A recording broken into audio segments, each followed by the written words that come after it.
ನಮ್ಮ ಗಣಪತಿ ಗೌಡ್ರು ಈ ಒಂದು ಕುಮಟಾದಲ್ಲಿ ಮಾನೀರ್ ಹತ್ರ ಒಂದು ತೋಟದಲ್ಲಿ ಒಂದು ಖುಷಿ ಆಯ್ತು ನನಗೆ. ಈ ಅಡಿಕೆ ಬೆಳೆಗೆ ರೋಗ ಬರಬಾರ್ದು ಅಂಥೇಳಿ ಬಯೋಫ್ಲೈಟ್ ಅಂತ ಹೇಳಿ ಒಂದು ಔಷಧಿಯನ್ನ ಈ ಮಳೆಗಾಲಕ್ಕಿಂತ ಮುಂಚೆ ನೋಡಿ, ಈ ಒಂದು ಹೊಸ ಟೆಕ್ನಾಲಜಿ ಮೊದಲಿನ ದಿನಗಳಲ್ಲೆಲ್ಲ ಒಂದು ಗೌಡ್ರೆ ಹೆಂಗೆ ಮೊದಲಿನ ದಿನಗಳಲ್ಲಿ ಈ ಔಷಧಿ ಹೆಂಗ್ ಹೊಡಿತಾ ಇದ್ರು? ಅದೊಂದು ಈ ಔಷಧಿ ಅಂತಲ್ಲ, ಅವಾಗ ಮೊದಲು ಕೊಟ್ಟೆ ಕಟ್ಟಿದ್ರು, ಕೊಟ್ಟೆ ಅಂತ ಕಟ್ಟಿದ್ರು. ಈ ಮಳೆಗಾಲದಲ್ಲಿ ರೋಗ ಬರುತ್ತಿಲ್ಲ ಅಂತ ಹೇಳಿ ನೀವು ಕೊಟ್ಟೆ ಕಟ್ತಿದ್ರಿ. ಈಗ ಇದು ಎಷ್ಟು ವರ್ಷ ಆಯ್ತ್ರಿ ಗೌಡ್ರೆ ಇದೆಲ್ಲ ಈ ಒಂದು ಇದು ಬಂದು? 4-5 ವರ್ಷ ಆಯ್ತು. ಇದು ಈಗ ಹೆಂಗೆ ನೀವು ಇದನ್ನ ಔಷಧಿ ಹಾಕೊಂಡು ಈಗ ಔಷಧಿ ಹಾಕಿ ನೀರಿಗೆ ಹಾಕಿ ಮಿಕ್ಸ್ ಮಾಡಿ ಈಗ ಹೇಗೆ ಹೊಡಿತೀರಿ ಒಂದ್ಸರಿ ತೋರಿಸಿ ನೋಡುವ. ಅಲ್ಲ ಪಂಪ್ ಇದೆಯಾ?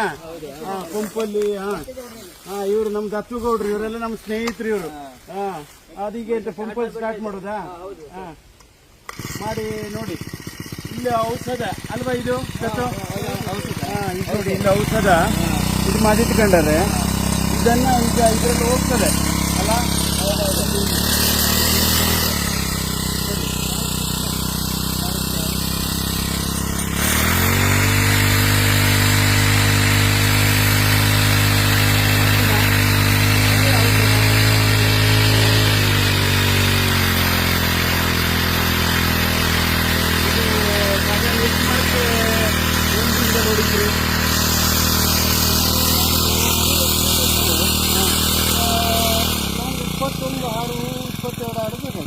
ಹೌದಾ?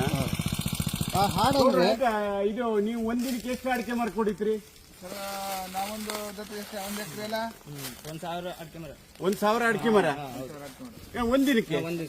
ಓ, ಇದು ಒಂದಿನಕ್ಕೆ ನೋಡಿ. ಈ ತರದ ಹಿಂದಿನ ದಿನಗಳಲ್ಲೆಲ್ಲ ಈ ಅಡಿಕೆ ಮರಕ್ಕೆ ರೋಗ ಬಂದಾಗೆಲ್ಲ ಬಹಳಷ್ಟು ಈ ಒಂದು ಇದನ್ನ ಯಾವುದು ಈ ಇದನ್ನ ಹಾಕ್ಬಿಟ್ಟು ಕಟ್ಟಿಡ್ತಾ ಇದ್ರು. ಆದ್ರೆ ಇವತ್ತು ಈ ರೋಗಗಳೆಲ್ಲ ಬರಬಾರ್ದು ಅನ್ನೋ ನಿಟ್ಟಿನಲ್ಲಿ ಈ ತರ ಒಂದು ಮಷೀನಿಂದ ಒಂದು ಎತ್ತರಕ್ಕೆ ಒಂದು 70 ಮೀಟರ್ ಎತ್ತರಕ್ಕೆ ಹೋಗ್ತದೆ ಈ ಮಷೀನು. ಮೀಟರ್ ಹೋಗ್ತದೆ. ಆ ನಿಟ್ಟಿನಲ್ಲಿ ಒಂದು ದಿನಕ್ಕೆ 1,000 ಮರಕ್ಕೆ ಔಷಧಿ ಹೊಡಿಬಹುದು.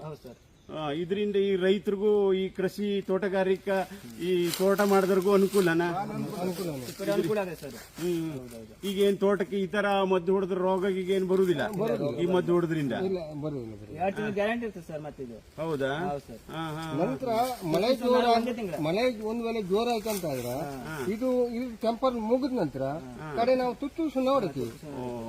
2 ತಿಂಗಳಾಗುವಾಗ ಇದು ಟೆಂಪರ್ ಇದು ಹೊಡೋದ್ರಿಂದ ಅಡಿಕೆ ಬೆಳೆಗೆ ಇನ್ನೂ ತನಕ ಯಾವ್ದು ರೋಗ ಈಗ ಬರಲಿಲ್ಲ. ಮೊದ್ಲೆಲ್ಲ ಆದ್ರೆ ಇದು ಹೊಡಿದೇ ಇದ್ರೆ ರೋಗ ಎಲ್ಲ ಬಂದು ಏನಾಗ್ತಿತ್ತು? ಪೂರಾ ಇದು ಒಂಥರ ಕೊಳೆ ನಮ್ಮನೆ ಬಂದು ಕೆಳಗೆ ಉದುರು ಬಿದ್ದೋಗ್ತಿತ್ತು. ಮಳೆಗಾಲದಲ್ಲಿ ಫುಲ್ ಎಲ್ಲ ಕೆಳಗೆ ಬಿದ್ದು ಬೆಳೆ ನಾಶ ಆಗ್ತಿತ್ತು. ಇದು ಹಿಂಗೆ ಸ್ವಲ್ಪ ಮಳೆ ಸ್ವಲ್ಪ ಜಾಸ್ತಿ ಆದ್ರೂ ಕೊಳೆ ಬಂದ್ಬಿಡ್ತಿದ್ವು. ಹಿಂಗೆ 1 ವಾರ ಕಂಟಿನ್ಯೂ ಹೋಯ್ದು ಬಿಟ್ರಿ ಸ್ವಲ್ಪ ಹೆಚ್ಚು ಕೊಳೆ ಬಂದ್ಬಿಡ್ತದೆ.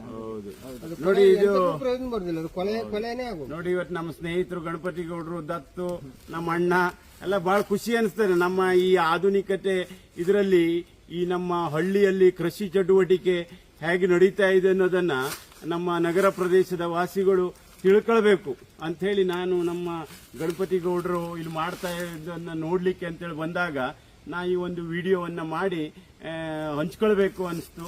ಅದಕ್ಕೋಸ್ಕರ ಹಂಚ್ಕೊಳ್ತಾ ಇದ್ದೀನಿ. ನಮಸ್ಕಾರ.